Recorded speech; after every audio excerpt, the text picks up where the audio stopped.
మకర రాశి వారికి ఈ వారం మిశ్రమ ఫలితాలు గోచరిస్తోంది. అష్టమంలో కేతు అంత అనుకూలంగా లేదు. వ్యయాధిపతి తృతీయాధిపతి గురువు షష్టమంలో ఉన్నారు. ఖర్చులు అధికంగా ఉంటుంది, రాబడి తక్కువగా ఉంటుంది. ఉద్యోగ ప్రయత్నాలు కలిసి వస్తాయి. వ్యాపారపరంగా చేసే ప్రయత్నాలు కొంత చికాకు కలిగిస్తుంది. కుటుంబంలో సహోదరి సోదరు మధ్య విభేదాలు వచ్చే అవకాశం గోచరిస్తోంది. ఆస్తి తగాదాలు ఉండే అవకాశాలు కూడా లేకపోలేదు. సంతానం సంబంధించిన విషయవహారాలు, విద్యా సంబంధించిన విషయవహారాలు చక్కగా ఉన్నాయి. వ్యాపారపరంగా కొన్ని నూతన కార్యక్రమాలు చేపడదాం, ప్రయత్నం చేద్దామనే ఆలోచనతో ఉంటారు. ప్రస్తుతం కాలం అంత అనుకూలంగా లేదు. ఏదైనా ప్రారంభించేటప్పుడు జాతక పరిశీలన చేసుకుని ముందుకు వెళ్ళండి. చేయొచ్చా లేదా అన్న ఆలోచనతో ఉండాలి. భాగస్వామ్య వ్యాపారాల కంటే సొంతంగా చేసుకునే వ్యాపారాలు కొంతవరకు వీరు కలిసి వస్తాయి. రాశ్యాధిపతి ద్వితీయాధిపతి అయిన శని తృతీయంలో ఉన్నారు. చతుర్థాధిపతి లాభాధిపతి అయిన కుజుడు ద్వితీయంలో ఉన్నారు. పంచమ దశమాధిపతి అయిన శుక్రుడు ద్వితీయంలో ఉన్నారు. అష్టమాధిపతి అయిన రవి ద్వితీయంలో ఉన్నారు. ద్వితీయంలో 5 గ్రహాలు ఉన్నాయి. పంచగ్రహ కూటమి. ఆరోగ్యరీత్యా కొన్ని జాగ్రత్తలు, డబ్బు విషయంలో చాలా వరకు జాగ్రత్తలు తీసుకోవడం చెప్పదగిన సూచన.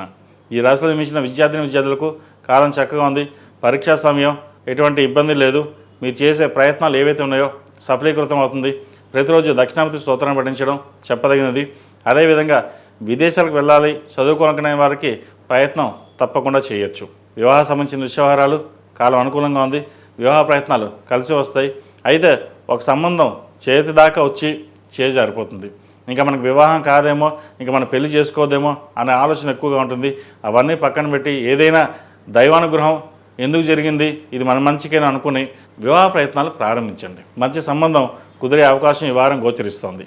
అదేవిధంగా ఈ రాశిలో జన్మించిన స్త్రీలకు వృత్తి ఉద్యోగాల పరంగా, వ్యాపార పరంగా మధ్యస్థ ఫలితాలు గోచరిస్తోంది.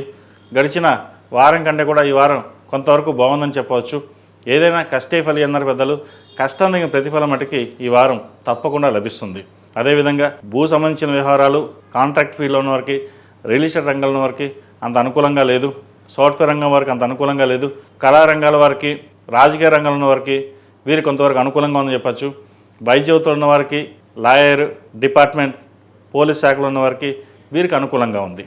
ఈ రాశివారు ప్రతిరోజు ప్రతినిత్యం అష్టములక తైలంతో దీపారాధన చేయడం, అదేవిధంగా నలుపు ఒత్తులతోటి శనివారం నాడు దీపం పెట్టడం వల్ల మంచి ఫలితాలు సంప్రాప్తిస్తాయి. ఈ రాశిలో జన్మించిన వారికి కలిసి వచ్చే సంఖ్య 5, కలిసి వచ్చే రంగు నేవీ బ్లూ. ఏదైనా పని మీద బయటకు వెళ్ళినప్పుడు శుక్రవారం కానీ సోమవారం అడిగిన వెళ్ళండి, మంచి ఫలితాలు సంప్రాప్తిస్తాయి. ఈ పూజస్టోర్.in పసుపు కుంకుమ నుంచి దేవతా విగ్రహాల దాకా అన్ని రకాల పూజలు, వ్రతాలు, గృహప్రవేశం, హోమాది శుభకార్యాలకు కావాల్సిన పూజా సామాగ్రి అంతా ఒక్కొక్క క్లిక్ తోనే మీ ఇంటి వద్దనే పొందండి. ఈ పూజస్టోర్.in